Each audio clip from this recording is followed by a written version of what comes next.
मैं हूं सुमेरा सलीम। नाज़रीन, बानी पीटीआई से मुलाकात के लिए जाने वाले तहरीक इंसाफ के रहनुमाओं को पंजाब पुलिस ने गिरफ्तार कर लिया। तमाम पीटीआई रहनुमाओं को अडयाला चौकी मुंतकिल कर दिया गया है।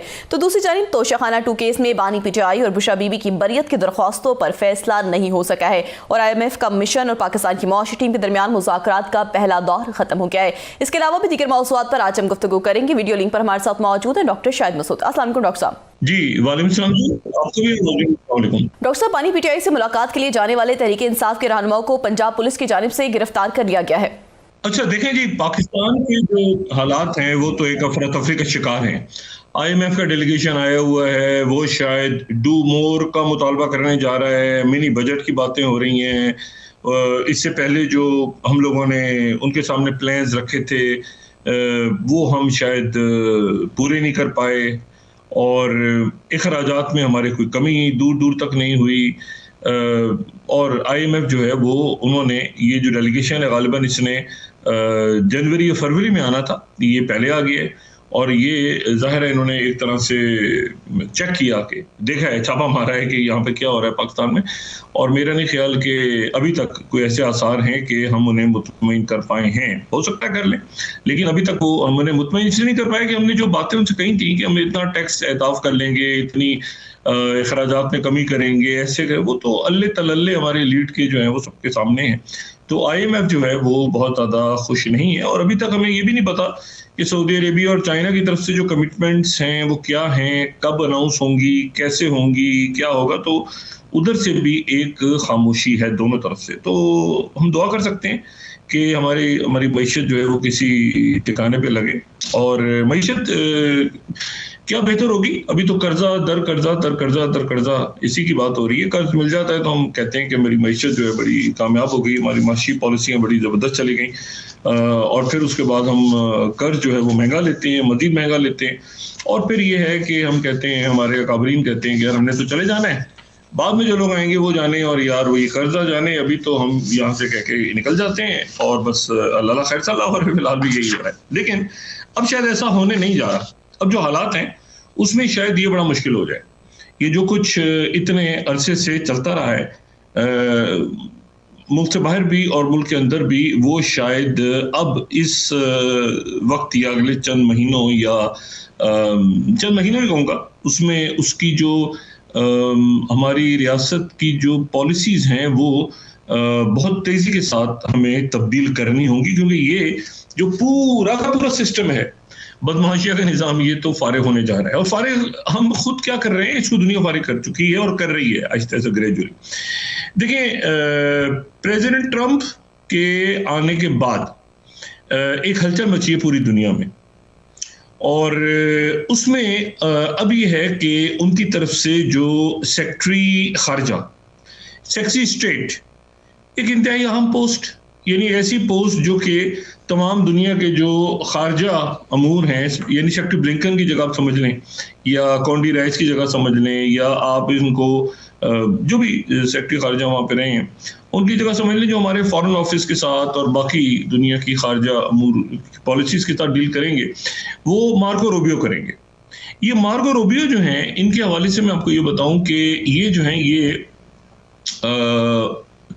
माजी में ये 2016 में डोनाल्ड ट्रंप के अगेंस्ट ये रिपब्लिकन कैंडिडेट के तौर पे खड़ा होने का सोच रहे थे इलेक्शंस में। लेकिन फिर उसके बाद ये हुआ कि ये जो हैं ये इनका नाम भी JD वैंस से पहले जो है जो मुंतखब नायब सदर है उनसे पहले गर्दिश कर रहा था कि शायद ये as a vice president Republicans की तरफ से आए।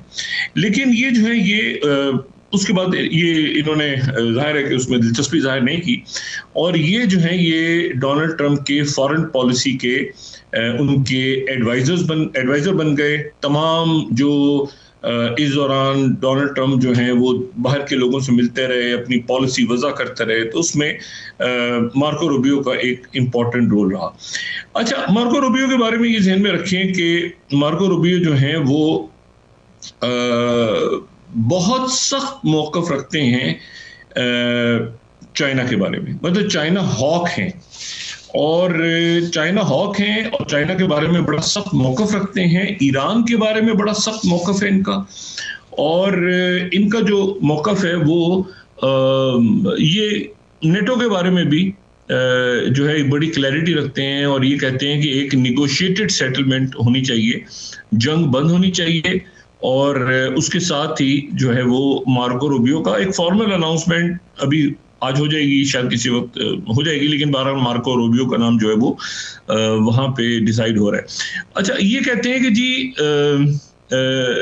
जो पहले ज़ाहिर है रिक ग्रेनल का नाम चल रहा था, वो जर्मनी में सफीर है, वो हो सकता है किसी और पोस्ट पर आ जाए, किसी इंपॉर्टेंट पोस्ट पे, लेकिन ये है कि इनके साथ मार्को रूबियो के साथ डोनाल्ड ट्रंप के पिछले 24-48 घंटों में बहुत मीटिंग्स हुई, मुशावरत हुई बहुत ज़्यादा, और जो डोनाल्ड ट्रंप जूनियर हैं उनके बेटे, वो भी, जेडी वांस भी और इलॉन मस्क भी, ये सारे लोग जो हैं ये राब्ते में थे जो मार्को रूबियो के साथ हैं, और अब उनका नाम जो है वो सामने आ गया है हमारे बतौर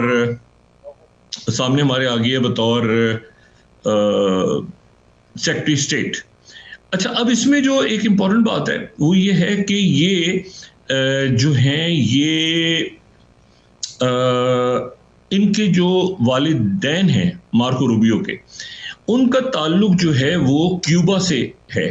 तो ये क्यूबा से इनकी फैमिली माइग्रेट होकर अमेरिका आ गई थी, और ये जो फेडरल कास्ट्रो का जो इनकलाब था उससे पहले ये इनकी फैमिली शिफ्ट हो गई थी अमेरिका। तो ये जो है ये क्यूबा से एक इनका ताल्लुक रहा है, बल्कि इनको कई लोग तो पिछली जो ट्रंप एडमिनिस्ट्रेशन थी इनको secretary of state for Latin America कहते थे। तो क्यूबा के बारे में भी इनके बड़ा सख्त मौक़िफ़ है इनका कि क्यूबा के अंदर और लैटिन अमेरिका में जो कुछ हो रहा है, अमेरिका के मफादात को वो वहाँ बड़ा क्लोजली देखते हैं। फिर इनका मौक़िफ़ जो है वो यूक्रेन जंग के हवाले से, नेटो के ये हामी नहीं है, यूक्रेन जंग को ये ख़त्म चाहते हैं कि देखें, और निगोशिएटेड सेटलमेंट चाहते हैं।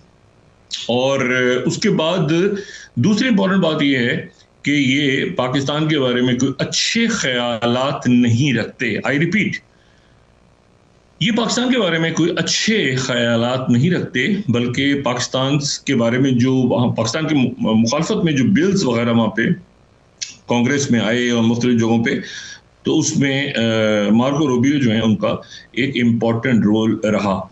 तो ये जो है ये सेक्रेटरी स्टेट हैं, ये ईरान और इजराइल के लिए ये बड़े उनकी फेवर में हैं, और चाइना के हॉक हैं, पाकिस्तान के बारे में कोई अच्छे ख्यालात ये नहीं रखते। तो ये जो है ये वहाँ पर अब आए हैं, और ये जो है ये संभालेंगे वहाँ पे सेक्रेटरी खारजा की जो सीट है वो ही संभालेंगे।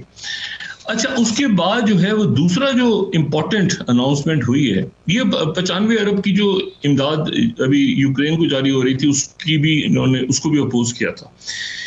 अच्छा, दूसरी जो इम्पोर्टेंट अनाउंसमेंट होने जा रही है या हो गई है वो माइक वॉल्स हैं। माइक वॉल्स जो हैं वो 50 साल वो अमेरिका के वेटरन रहे हैं, ग्रीन बेरेट जो उनकी स्पेशल फोर्सेस हैं उसमें वो इन्वॉल्व रहे हैं, और उसके बाद जो है वो warrior diplomat, green berets battle from Washington to Afghanistan, ये इनकी एक किताब भी शाये हो चुकी है, और पीटर बर्गर ने उस किताब का जो है दीपाचा लिखा है। बड़े ज़बरदस्त मुसन्निफ हैं और सहाफ़ी भी हैं, और ज़ाहिर है कि मतलब एक अथॉरिटी हैं ये वॉर ऑन टेरर और ये सारे मामला पे।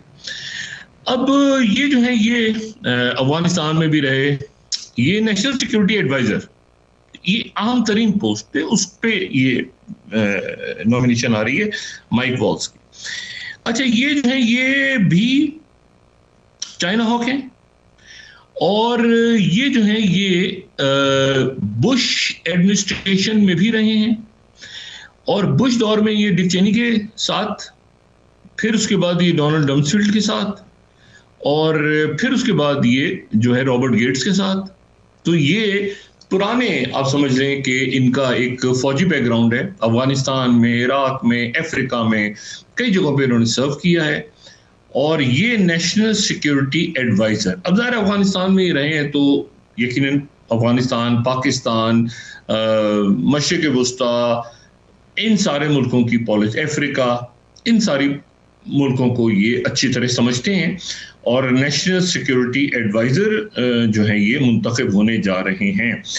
ये जो है ये भी चाइना हॉक है और ये जो है ये चाइना के बारे में इनकी बड़ी सख्त पॉलिसीज़ हैं और ये कहते हैं कि भाई यहाँ से मशरिक़ वुस्ता से और यूरोप से और यहाँ से हमें निकल के ज़रा इंडो पैसिफिक की तरफ जाना चाहिए और ये जो चाइना के हवाले से इनके मौक़िफ़ इनका बड़ा सख्त है।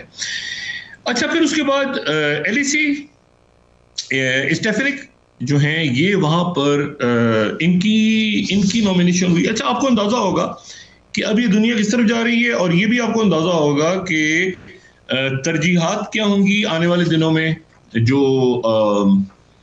ट्रंप एडमिनिस्ट्रेशन की, और ये भी आपको अंदाज़ा होगा कि हमने क्या करना है और बल्कि हमारे जो अकाबरीन हैं उनको भी यकीनन अंदाज़ा होगा और होना चाहिए कि भाई आगे किस तरह से लेके चलना है दुनिया में पाकिस्तान को।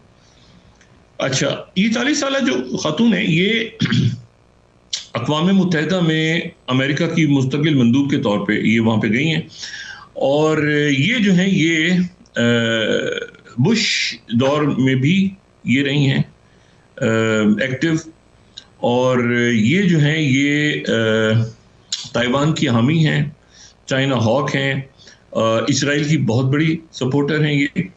तो ये जो है ये वहाँ पर इन्होंने भी अपनी पोजीशन जो है ये संभाली है और ये जो है ये रीअसेसमेंट चाहती हैं अमेरिकन फंडिंग की। अच्छा, रीअसेसमेंट से मुराद ये है कि ये इसराइल को, यूक्रेन को, बाकी मुल्कों को जो फंडिंग हो रही है उसकी एक रीअसेसमेंट भी चाहती हैं, लेकिन ये कि ये जो है ये इसराइल को सपोर्ट करती हैं बहुत ज़्यादा, उनके लिए काफ़ी वोकल हैं। अच्छा, टॉम होमन आ गए। टॉम होमन जो है वो सेक्रेटरी होमलैंड सिक्योरिटी के और ये जो है ये बॉर्डर ज़ार के तौर पे इनको कहा जा रहा है और ये जो है ये इमिग्रेशन पॉलिसीज़ को ये देखेंगे।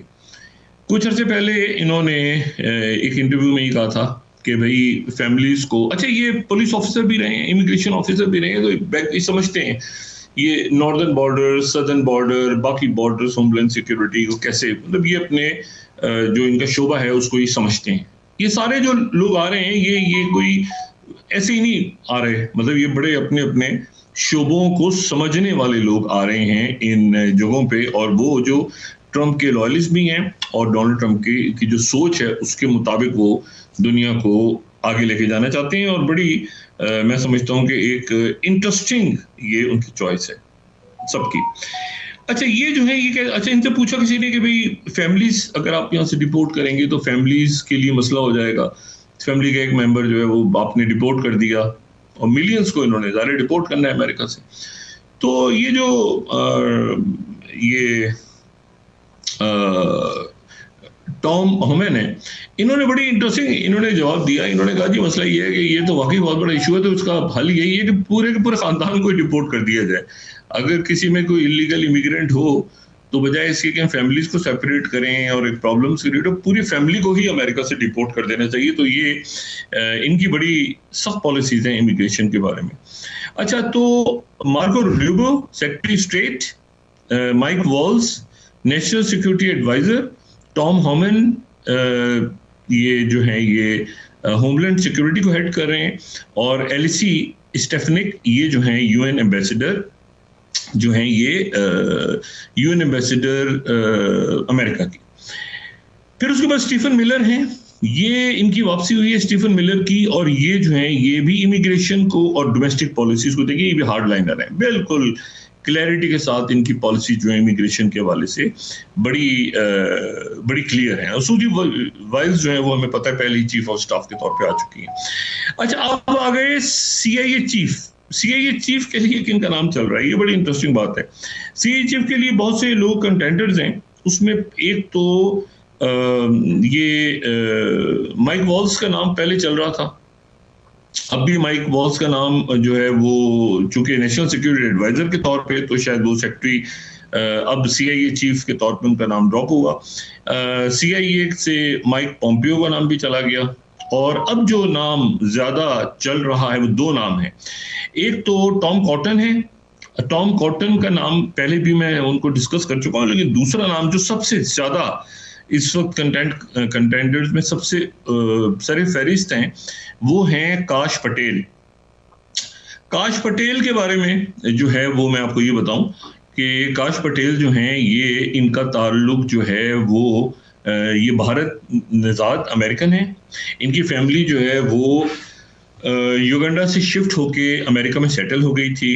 ये हिंदू मजहब से ताल्लुक है इनका और ये बड़ी कई इंपॉर्टेंट पोस्ट पे रहे हैं। ये इंटेलिजेंस हाउस की इंटेलिजेंस कमेटी को भी इन्होंने हेड किया हुआ है और ये जो हैं ये जो है बहुत ज़्यादा डिफेंड करते रहे हैं, इंटरनेशनल एसोसिएशन में भी रहे हैं, काउंटर टेररिज्म को ये सीनियर डायरेक्टर रहे हैं उसके, और ये जो हैं ये एक्टिंग डायरेक्टर भी रहे नेशनल इंटेलिजेंस के, सीनियर एडवाइजर रहे हैं उनके।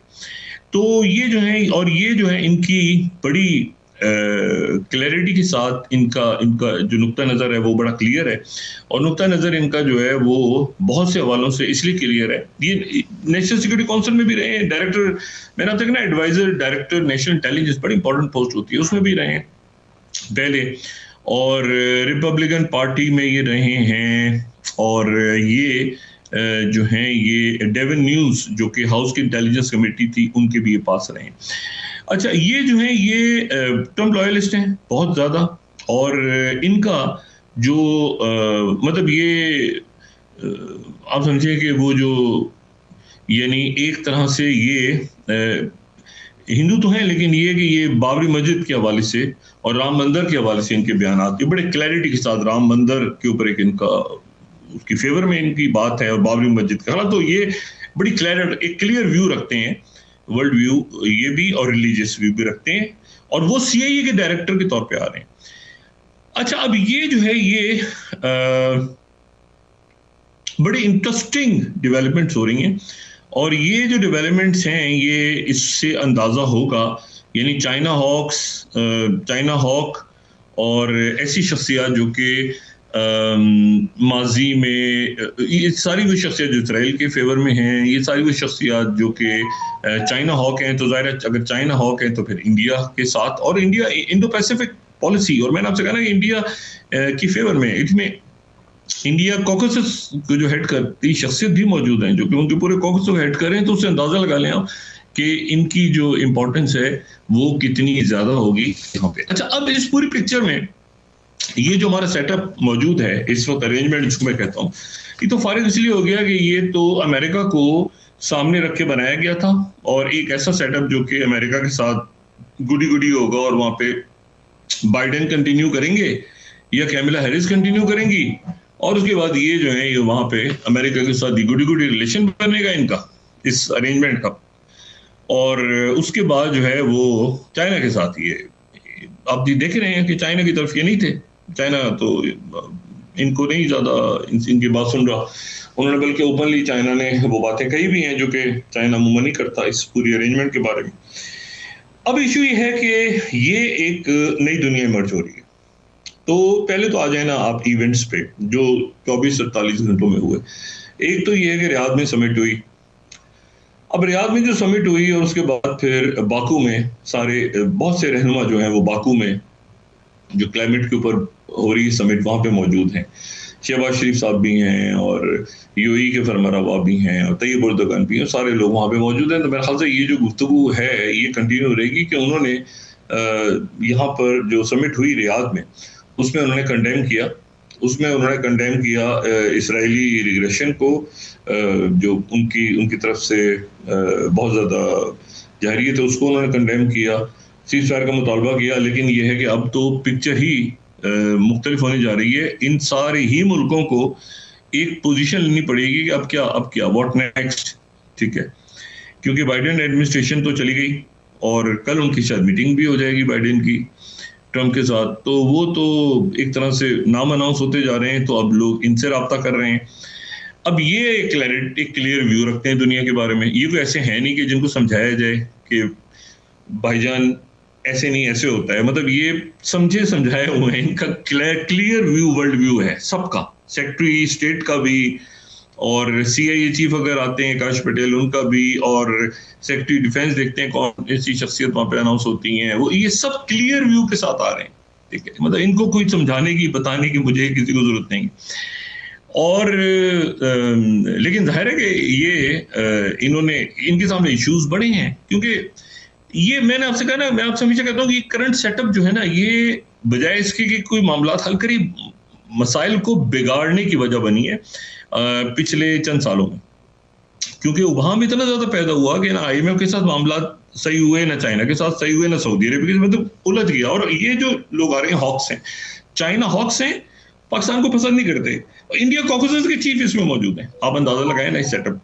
तो वो अब मतलब है कि वो, और कोई अफगानिस्तान से जंग लड़के गया हुआ है, कोई वहां पे पाकिस्तान का बिल पेश कर रहा है सबसे आगे खड़ा होके, कोई वहां पे इंडिया कॉकसस का हेड है। तो वो मतलब इस तरह के लोग की पोजीशंस पे आ रहे हैं, और चाइना हॉक्स हैं।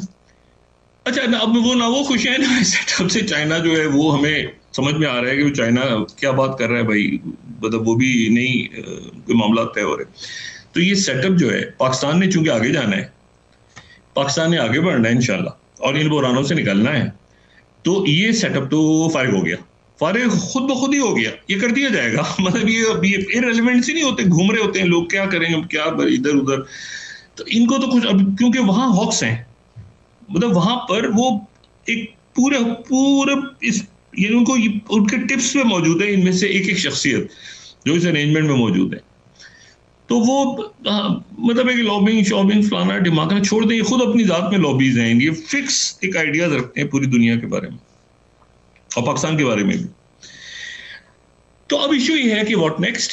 तो यहां पर अब एक तो ये अरब समिट बड़ी इंपॉर्टेंट थी, सारे इसमें अरब ममालिक और इस्लामी ममालिक जमा हुए, और वहां पर जाहिर है कि जो इसराइल की हवाले से तो क्लैरिटी है ना, वहां पे सारी फिगर जो आ रही हैं वो क्लियर पॉलिसी रखती हैं ईरान के बारे में। ईरान और सऊदी अरेबिया जो हैं उनके दरमियान, मैंने आपसे कहा था कि आर्मी चीफ जो हैं वो सऊदी अरेबिया के वो ईरान गए थे, जो कि बहुत अनयूजुअल वाकया था कि ईरान के आर्मी चीफ का वहां जाना, और ईरान की नुमाइंदगी भी थी रियाद में उनके, और उनकी बात भी हुई MBS की ईरान के प्रेसिडेंट से। इसी तरह टर्की है, इसी तरह से इजिप्ट है, इसी तरह से जॉर्डन है। ये सारे मुल्क वो हैं जो मुल्क इस पूरे, इसी तरह से बशारुल असद थे, ये मुल्क अहमियत रखते हैं इस पूरे सिनेरियो में। देखिए अब इसमें होगा क्या, इसमें होगा ये कि एक तो दुनिया जो है वो जा रही है मल्टीपोलर, एक से ज्यादा कैंप्स की तरफ।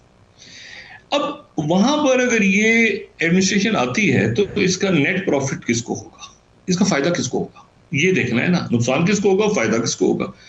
तो इसका सबसे ज्यादा जो बज़ाहिर अभी तक फायदा होगा वो चाइना को होगा, क्योंकि जो कई मुल्क हैं वो अब चाइना का रुख करेंगे, और उन मुल्कों में जो है वो यूरोप के मुल्क भी अपने दरवाजे चाइना के लिए खोल रहे हैं।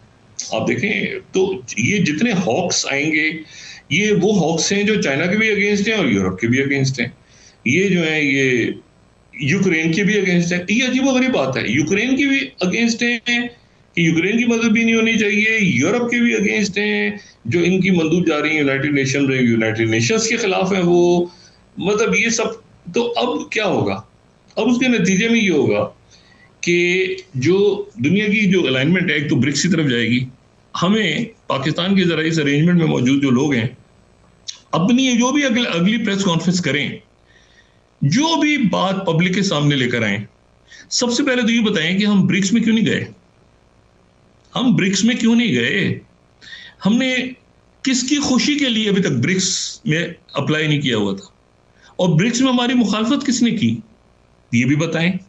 क्यों हम, ये तो बड़ा ओपनली डिस्कस होता है ना पूरी दुनिया में कि ब्रिक्स में क्यों नहीं गए भाई, सऊदी अरेबिया चला गया, UAE चला गया, बाकी ईरान चला गया, तो हम क्यों नहीं गए, टर्की ने अप्लाई किया हो। तो ये अगली जो भी प्रेस कॉन्फ्रेंस हो वो बजाय इसके कि PTI ये है तो PTI वो है, तो हमारी स्टैब्लिशमेंट से तय हो गया मामला तो हम चलाते हैं कि वो चलाते हो, ये इस लघवियात को रखें एक तरफ, ये बताएं कि ब्रिक्स में हम क्यों नहीं गए।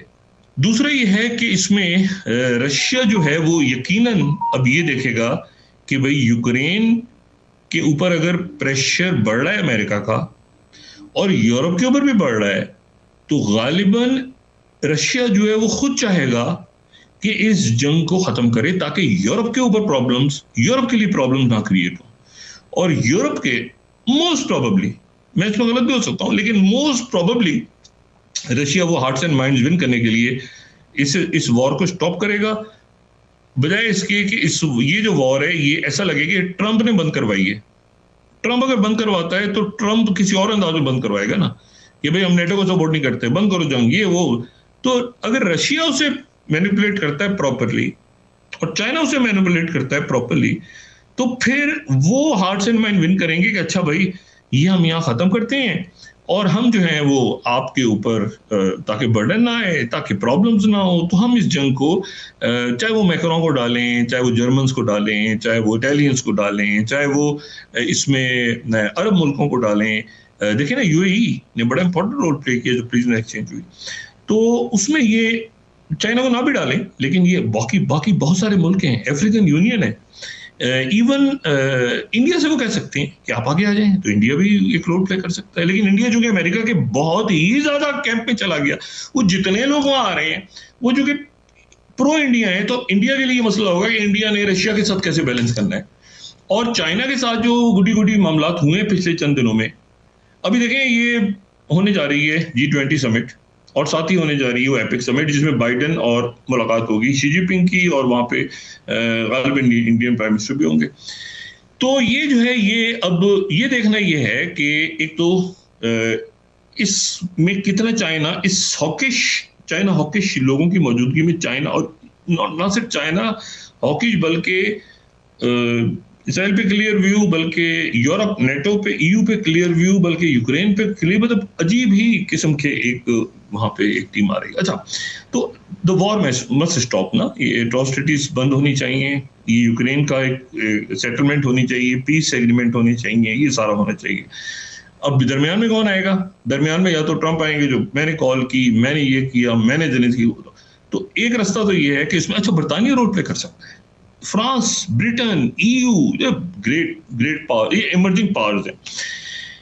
ये नहीं इमर्जिंग, ऑलरेडी इमर्ज तो बरतानिया कर चुका था, लेकिन अब इस सिनेरियो में ये इमर्जिंग एक रोल प्ले कर सकते हैं आगे जाके। लेकिन सवाल ये है कि कितना ज्यादा ट्रंप इंतजामिया से अपने आप को अलग भी रखते हैं, रहते भी हैं उनके साथ, लेकिन उसके साथ साथ ही अपने आप को कोई अपनी पोजिशनिंग भी ऐसे करते हैं जैसे हंगरी की पोजिशन, तो देखना है अभी आने वाले दिनों में। दूसरी जो बात है वो ये है कि ये जो अरब ममालिक हैं, अब देखें ना, ईरान, ब्रिक्स, उसके बाद SCO, सऊदी अरेबिया, ये इजिप्ट, यूएई, कॉम्प्रिहेंसिव स्ट्रेटेजिक, एक चीज एक जगह वो नेटो में भी हैं, जो तैयब उर्दुगान है वो रशिया के साथ भी हैं, वो चाइना के साथ भी जबरदस्त उनके, तो मुल्कों ने बैलेंस किया हुआ है। जी डॉक्टर साहब, ब्रेक के बाद डिस्कस करते हैं। नाज़रीन वापस आते हैं एक छोटे से ब्रेक के बाद।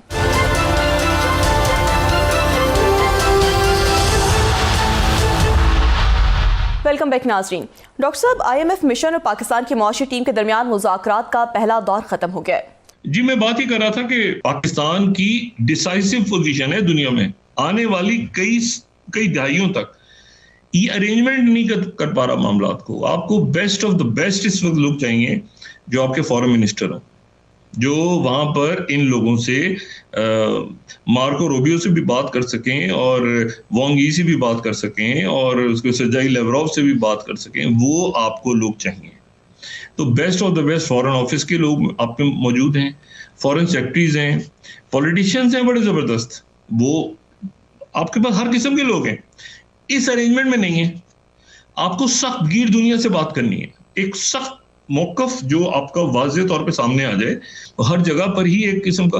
तो अगर वो चाइना हॉक्स आ रहे हैं वहां पे, तो फिर पाकिस्तान की पोजीशन क्या है, आप कहां पे हैं इस वक्त? तो ये पूरा सेटअप जो है, इसने या तो जाएगा या अरसर नौ इसमें ये फंस गए ना। अंदरूनी महाज इतने खोल लिए हैं, एक मतलब एक आईनी जज होंगे, एक आईनी कोर्ट होगी, एक आईनी बेंच होंगे, एक पता नहीं सेशन कोर्ट होगी, फिर पता नहीं खुदा का, पूरी रियासत पूरे लोगों को थका दी है, ज़हनी तौर पे मफलूज कर दी है, लोग पागल कर दिए लोगों को। टैक्स होगा, ये नाफिज करेंगे, वो नाफिज करेंगे, फिर शक्लें आती हैं टीवी में, मतलब क्या मैं बात करूं, कुछ लोगों के अलावा बाकी लोग कन्विक्टेड मतलब जेलों से निकले हुए जमानतों पे मुकदमे चल रहे हैं, वो टैक्स रिफॉर्म्स करेंगे, वो तालीम को ठीक करेंगे, वो ये कर ओ भाई इन या तो इन्हीं जमातों में से यही जमातें हैं ना, वो पीटीआई का भी यही हाल है। वो पीटीआई में भी चूंकि वही हुआ ना कि वो प्रेस कॉन्फ्रेंस कर ली तो बच गए, नहीं हुआ तो फंस गए, तो मतलब अजीब एक रौला पड़ा हुआ है। इस पूरे रौले को जो मैं बार बार कह रहा था कि इस इंतशार को खत्म करें, सोशल अनरेस्ट, आपके लोग तो खड़े हो ना आपकी क़यादत के साथ। अब वो क़यादत के का पता ही नहीं है पॉइंट ऑफ व्यू, वो नुक्ता नजर ही नहीं पता, वो पूछो भाग जाते हैं, वो पूछो उधर से भाग जाते हैं, उधर भाग जाते हैं, मतलब कोई जवाबदेही नहीं है। और करप्शन जो है वो लीगल हो चुकी है और क्राइम बढ़ता जा रहा है। इसलिए ये सेटअप जाएगा क्योंकि पाकिस्तान बतौर रियासत उसने बड़े मजबूत फैसले करने हैं। आपने वेस्ट के साथ भी रखना है अपने आप को ठीक, आपने चाइना के साथ भी ठीक रखना है, आपने रशिया के साथ, पूरा एक पूरी बिसात लिपटने जा रही है। ये लोग तो बात ही नहीं कर सकते उनमें से किसी से, ये तो मतलब मैं क्या बात करूँ, ठीक है ना। अच्छा, अब उसमें इशू ये सारा कि ये एक नया सेटअप, इसमें चाइना कैसे अप्लाई करेगा। ये मुल्क जो हैं, जो यूरोप के मुल्क हैं, जो कि इससे परेशान होंगे, क्या वो चाइना की तरफ देखेंगे? क्योंकि ये तो चाइना हॉक्स है ना, तो ये कि चाइना हॉक बन जाएंगे सारे यूरोप, या जो अरब ममालिक हैं वो चाइना हॉक बन जाएंगे? ऐसा तो नहीं होने जा रहा। तो वो सारे जो हैं वो चाइना की तरफ देखेंगे, चाइना से बेनिफिट उठाएगा। अच्छा, चाइना हॉक्स हैं अगर, तो वो इंडिया को फिर चाहेंगे कि इंडिया चाइना के अगेंस्ट खड़ा हो, उसमें तो कुछ नहीं मिलेगा ना। इंडो पैसिफिक में अगर जाएंगे तो इंडो पैसिफिक की तरफ जाएंगे, चाइना हॉक्स हैं, तो उसमें फिर इंडिया और चाइना के दरमियान जो है एक बर्फ पिघली है। अब अगर बर्फ पिघली है, जो प्री 2020 जो वहां पे चाइना आगे आ गया था, मेरा ख्याल है, मुझे नहीं पता, बहरहाल जयशंकर जी वहां पे अच्छे उनके एक वजीर खारजा हैं, उन्होंने मिसरीड किया। क्या हुआ ये दोकलाम में, जो Indian prime minister Modi Xi Jinping को समझ नहीं पाए, पढ़ नहीं पाए। चाइना कभी कभी कभी कभी अपने जो उनकी टेरिटोरियल, उनकी जो ये सेंचुरी ऑफ ह्यूमिलिएशन में जो कॉलोनियल पावर्स ने आके उनके साथ किया, वहां पे उनके महलात को आग लगाई गई, उनकी बंदरगाहों को जला दिया गया, उनके लोगों का कत्लेआम हुआ, और फिर उसमें से चाइना इमर्ज हुआ है। ये चाइना जो है ये इसको पीछे रखा गया हर तरह से। ये सनती इनकलाब का हिस्सा ना बने, यहाँ पे तालीम ना हो, यहाँ पर लोग जो है नशे के आदी हो जाएं, यहाँ पे वो गजब ढाया गया चाइना पे। चाइना उसमें से इमर्ज हो गया है। जब एक कौम इमर्ज होती है ना इस तरह की क्राइसिस से, एक पूरी दुनिया एक मुल्क के पीछे लगी हो, एक कौम के पीछे लगी हो, सिविल, तो जब इमर्ज होती है ना लोग, तो वो फिर इस तरह से इमर्ज होते हैं कि वो फिर कॉम्प्रोमाइज, वो बहुत प्लानिंग के साथ सोच समझ के आगे जाके यही सूरत हाल फिर की है। इमर्ज हुआ है ना, दोबारा इमर्ज हुआ है सोवियत यूनियन टूटने के बाद। तो एक दफा वो पूरा एक पावर से चाइना भी नीचे उसको गिराया गया और फिर वो इमर्ज हुआ। इसी तरह से रशिया को भी सोवियत यूनियन को नीचे गिराया गया, वो इमर्ज हुआ। तो वो मेमोरीज उनके साथ, उनके ज़हनों में, ये बड़ी सिविलाइजेशन है पुरानी। अब ये है कि इसी तरह इंडियन सिविलाइजेशन भी पुरानी है, ठीक है। हम भी ये यहाँ पे पाकिस्तान की सिविलाइजेशन भी बहुत पुरानी है, पर्शियन सिविलाइजेशन भी बड़ी पुरानी सिविलाइजेशन है। अच्छा, अब इसमें जो है ये जो इंडस सिविलाइजेशन, ये जो हमारी सिविलाइजेशन है पाकिस्तान की, ये भी कोई 1947 है नहीं, पुरानी, ये तो सैकड़ों हजारों साल पुरानी सिविलाइजेशन है। एतजाज हसन साहब की जो किताब है वो हमेशा मैं उसमें रिकमेंड करता हूँ, हाईली रिकमेंड करता हूँ कि उसको जरूर पढ़ें, जो इंडस वैली पे। अब इसमें इशू ये है कि ये यहाँ पर ये नई जो इमर्ज हो रही है अब दुनिया, तो उसमें बहुत से लोग बैलेंस करेंगे अपने आप को। चाइना उसमें वेलकम करेगा सबको, कि जिसको मसला है भाई, जिसको प्रॉब्लम है, क्योंकि ये सिर्फ हमारे हॉक्स नहीं है, ये आपके लिए भी हॉक्स हैं, ये आपके लिए भी बड़े टैरिफ्स लगाने जा रहे हैं, आपके ऊपर भी, आपको भी बड़ा बेइज्जत करने जा रहे हैं। तो हम तो गुडी गुडी हैं, हम तो बहुत अच्छे, आपको अच्छी टर्म्स पे चाहते हैं दुनिया आगे चले। तो चाइना जो है वो ब्रिक्स को खोलेगा, चाइना एससीओ को खोलेगा, चाइना के साथ मुल्क अपने ताल्लुकात बेहतर करेंगे, और उसके नतीजे में जब अमेरिकन ट्रम्प एडमिनिस्ट्रेशन ये देखेगी कि ये हमारे हॉक्स, अगर हम इन पे प्रेशर डाल रहे हैं, तो ये इनका टिल्ट चाइना की तरफ हो रहा है या होने का खतरा है, जैसे मैंने कहा ना, इंडिया के साथ बर्फ पिघली है चाइना की, जो बड़ी अच्छी बात हुई है। दोनों बड़े मुल्क हैं, मतलब सवा सवा अरब की उनकी आबादी है, उससे ज्यादा आबादी है दुनिया में। तो वो जो है, क्या अमेरिका ये कहेगा कि इनसे लड़ो और या इनके खिलाफ असला जो है वो इस्तेमाल करो, हम तुम्हें दे रहे हैं, या दलाई लामा को भेज रहे हैं वापस, तो इंडिया ऐसा करेगा? आज तो वहाँ पे मौजूद हैं उनके रशिया के जो हैं वो मेरे ख्याल से सीनियर उनके अहदेदार हैं, वाइस प्रेसिडेंट या ऐसे कोई, तो उनका सेकंड बड़ा ट्रेड पार्टनर है गालिबन रशिया। तो इंडिया कैसे बैलेंस करेगा? तो ये कैसे करेंगे? इंडिया कैसे बैलेंस करेगा? क्या इंडिया उलझेगा चाइना से अमेरिका के लिए? क्या इंडिया जो है वो उलझेगा? और उलझेगा तो फिर क्या उसकी कॉन्सिक्वेंसेस क्या होंगे? क्या मुनासिब हो गया? क्या अमेरिका अपनी ट्रूप्स उतार देगा वहां पे इंडिया की मदद करने के लिए? कैसा होने जा रहा है? तो ये जो दुनिया है, अब उसमें मैंने आपसे कहा ना कि पाकिस्तान का सेटअप तो बिल्कुल ही एक फारिग सेटअप है, ये अरेंजमेंट तो फारिग है। इस बेस्ट ऑफ द बेस्ट लोग दुनिया में से, मैं कल भी बात कर रहा था कि ये हम अपने ये जो फोर्थ या फिफ्थ इंडस्ट्रियल रेवोल्यूशन है, सॉरी, इसमें अगर हम अपने स्टार्टअप्स को, अपने यूथ को, अपनी खवातीन को, अपने बैंकर्स को, अपने बिजनेसमैन, अपने बाकी लोगों को, अगर अपने किसानों को, अपने डॉक्टर्स को, अपने हर किस्म के कारोबार से, इवन फैशन, अपने इन सारे लोगों को हम इनकरेज करते पिछले चंद सालों में कि ये इस इंडस्ट्रियल रेवोल्यूशन से फायदा उठाएं। अब भी वक्त नहीं है, मतलब अभी भी वक्त है, सॉरी, अभी भी वक्त है कि ये उससे फायदा उठाएं। तो ये जो स्टार्टअप्स हैं, यही इनको इनकरेज किया जाता तो यही बिलियंस ऑफ डॉलर्स लेके बाहर से आ जाते मुल्क में, कोई बिजनेस फ्रेंडली माहौल इनके लिए होता। जब ये कहा जाएगा कि जिसने मुल्क छोड़ के जाना है जाए यहां से, ठीक है, और छोड़ के चला जाए, हमारी सेहत पे कोई असर नहीं पड़ता, क्योंकि हमारे बाल बच्चे भी बाहर हैं, लेकिन वो ऐशे कर रहे हैं, ये जाके धक्के खाएं, ये पकड़े जाएं वहां पे जेलों में, डिपोर्ट हो जाएं। अगर ये सोच हो हमारी एलीट की, जो कि घटिया तरीन सोच पिछले कुछ अरसे में सामने आई है, तो फिर मेरा ख्याल है कौमें अपने लोगों पे इत्तेमाद करती हैं, और खासतौर पे जो ओवरसीज पाकिस्तानीज हैं वो आपका सरमाया होते हैं।